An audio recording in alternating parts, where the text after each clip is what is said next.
Olá, estamos de volta com o Senado agora. A votação do marco legal da terceirização ainda não foi concluída na Câmara, mas já repercute no Senado. A Comissão de Direitos Humanos fez uma audiência pública para debater o projeto que amplia a possibilidade de contratação de empregados terceirizados pelo setor público e pelas empresas privadas.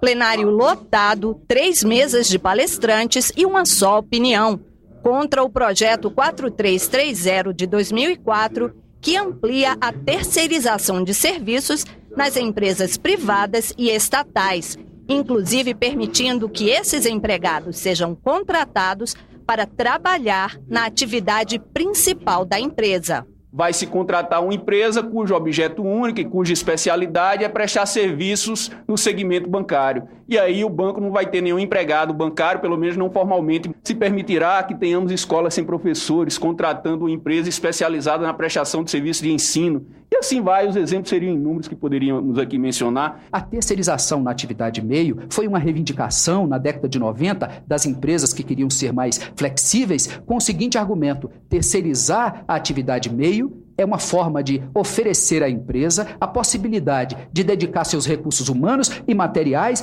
ao exercício de sua atividade fim.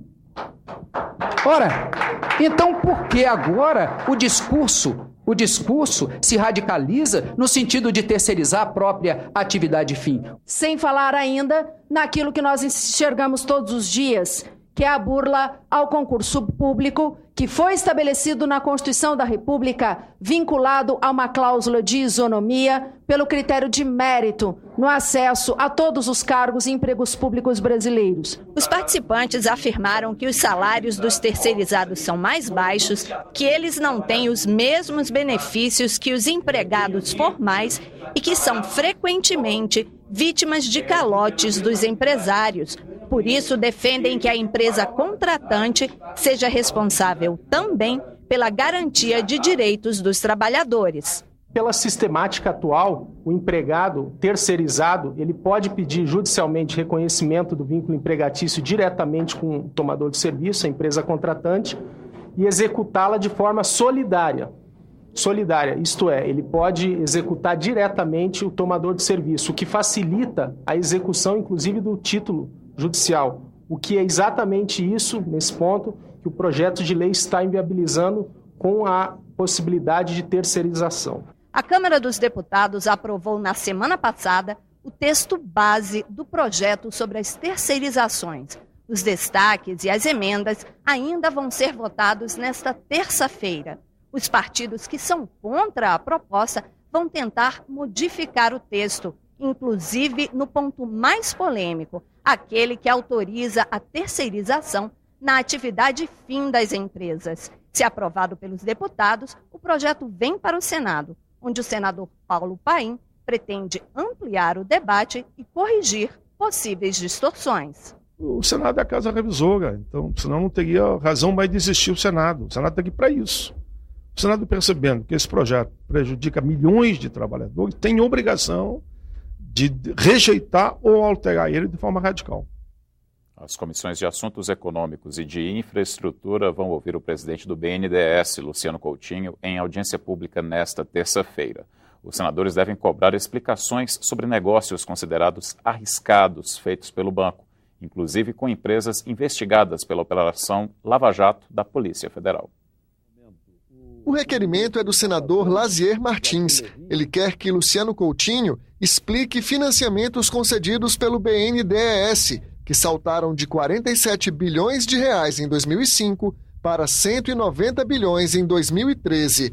A oposição, que recolhe assinaturas para uma CPI, suspeita que os empréstimos não foram um bom negócio. Nós devemos instalar uma CPI no Senado Federal, que é um instrumento adequado para investigar o desvio de finalidade existente no BNDES, o desvio de recursos, o privilégio que alguns grupos econômicos mereceram nos últimos anos, com taxas de juros privilegiadas, o repasse de recursos a outros países de forma sigilosa. São questões cruciais. O governo brasileiro tem repassado e repassou nos últimos anos mais de 400 bilhões de reais ao BNDES, subsidiando taxas de juros privilegiadas. A minha expectativa, no entanto, é que o professor Luciano Coutinho ele consiga esclarecer essa questão pela importância que o BNDES tem para o país, como principal banco de desenvolvimento, principal banco de fomento, de crédito. Foram empréstimos, como são, empréstimos importantíssimos para alavancar o desenvolvimento do país. E é bom que se diga que nós já estivemos com o presidente durante muitas vezes ele esteve no Parlamento Brasileiro e ficou claro que, óbvio, em termos de volume, a quantidade maior de recursos é dirigida a grandes empresas para que atuem nos grandes investimentos estruturantes do nosso país. O Senado, por meio do programa Interleges, realiza um encontro na Assembleia Legislativa de Alagoas para discutir a modernização do Legislativo. Durante toda esta semana, servidores das câmaras municipais alagoanas e da Assembleia vão participar de oficinas sobre transparência e atualização digital com profissionais do Instituto Legislativo Brasileiro. Está sob análise da Comissão de Constituição e Justiça uma proposta de emenda à Constituição que limita em 4 anos o mandato de dirigentes e membros de conselhos das empresas públicas e sociedades de economia mista.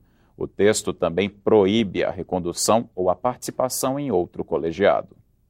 Em tempo de medidas moralizadoras, crescem as exigências sobre os administradores das empresas estatais, consideradas patrimônio do povo brasileiro. A senadora Vanessa Graziotin é autora de uma proposta de emenda à Constituição que visa preservar o princípio da impessoalidade na administração pública. A PEC limita em 4 anos o mandato de dirigentes e conselheiros de estatais sem recondução e veda o acúmulo de funções nos conselhos de outras empresas. Uma agência reguladora é mandato, que eles têm, os diretores, precisam de aprovação no Senado e depois tem que cumprir uma quarentena. Nos conselhos de empresas mistas, públicas, isso não acontece.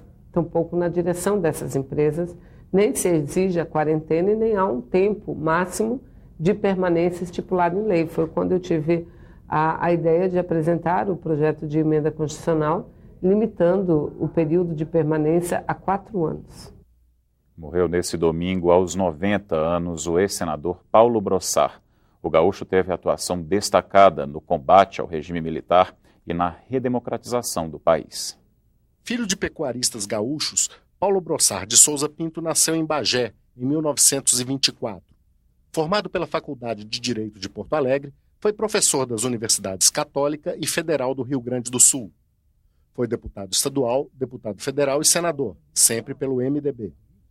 Em 1986, foi nomeado pelo então presidente José Sarney ministro da Justiça, cargo que ocupou até 1989. Foi então indicado para o Supremo Tribunal Federal, onde ficou até se aposentar em 1994. Como presidente do Tribunal Superior Eleitoral, conduziu o plebiscito que decidiu que a República e o presidencialismo seriam a forma e o sistema de governo do Brasil. Além da viúva Lúcia, deixa 2 filhos, netos e uma bisneta. A personalidade de Brossard está bem retratada em entrevista que deu em 2008 ao programa Histórias Contadas, da TV Senado, quando cita um trecho de seu primeiro discurso como senador. O meu mandato pode durar 8 anos. Parei. Um conveniente silêncio, olhando assim todos os recantos debaixo do alto da casa. 8 meses. Outro silêncio, um passeio. 8 semanas. 8 dias. 8 horas. Entenderam? Agora, enquanto eu estiver aqui, não vou pedir licença a ninguém para dizer aquilo que entenda do meu dever seja dito. Entenderam? No Senado, uma segunda-feira para lembrar e homenagear o político e jurista gaúcho. Nota oficial, o presidente do Senado lamentou a morte de Paulo Brossard.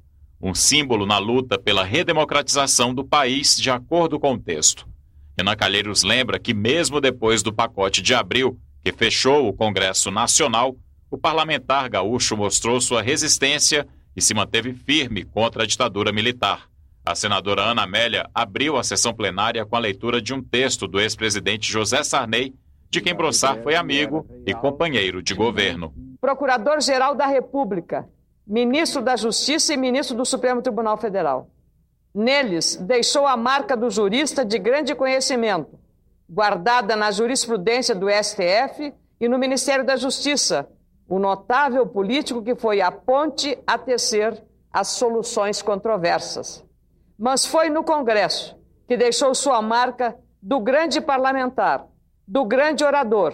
O Congresso Nacional parava para ouvi-lo. Somava conhecimento jurídico à sensibilidade política e interpretava com autenticidade as aspirações do nosso povo. Sempre usou seu conhecimento, seu saber, na defesa de toda a nossa gente, do povo brasileiro e da própria democracia como ninguém. Paulo Brossard é daquelas figuras que, sem dúvida nenhuma, passam, mas ficam eternamente, pelos serviços prestados ao país, à democracia brasileira. Poucos parlamentares como Brossard existiram antes dele. Poucos existem hoje e poucos existirão, marcando a sua passagem na história do nosso país como ele marcou. O Senado agora volta a qualquer momento com outras notícias. E se você quiser receber informações da programação da TV Senado, se inscreva no nosso canal do YouTube. Acesse youtube.com/TV Senado. Até a próxima.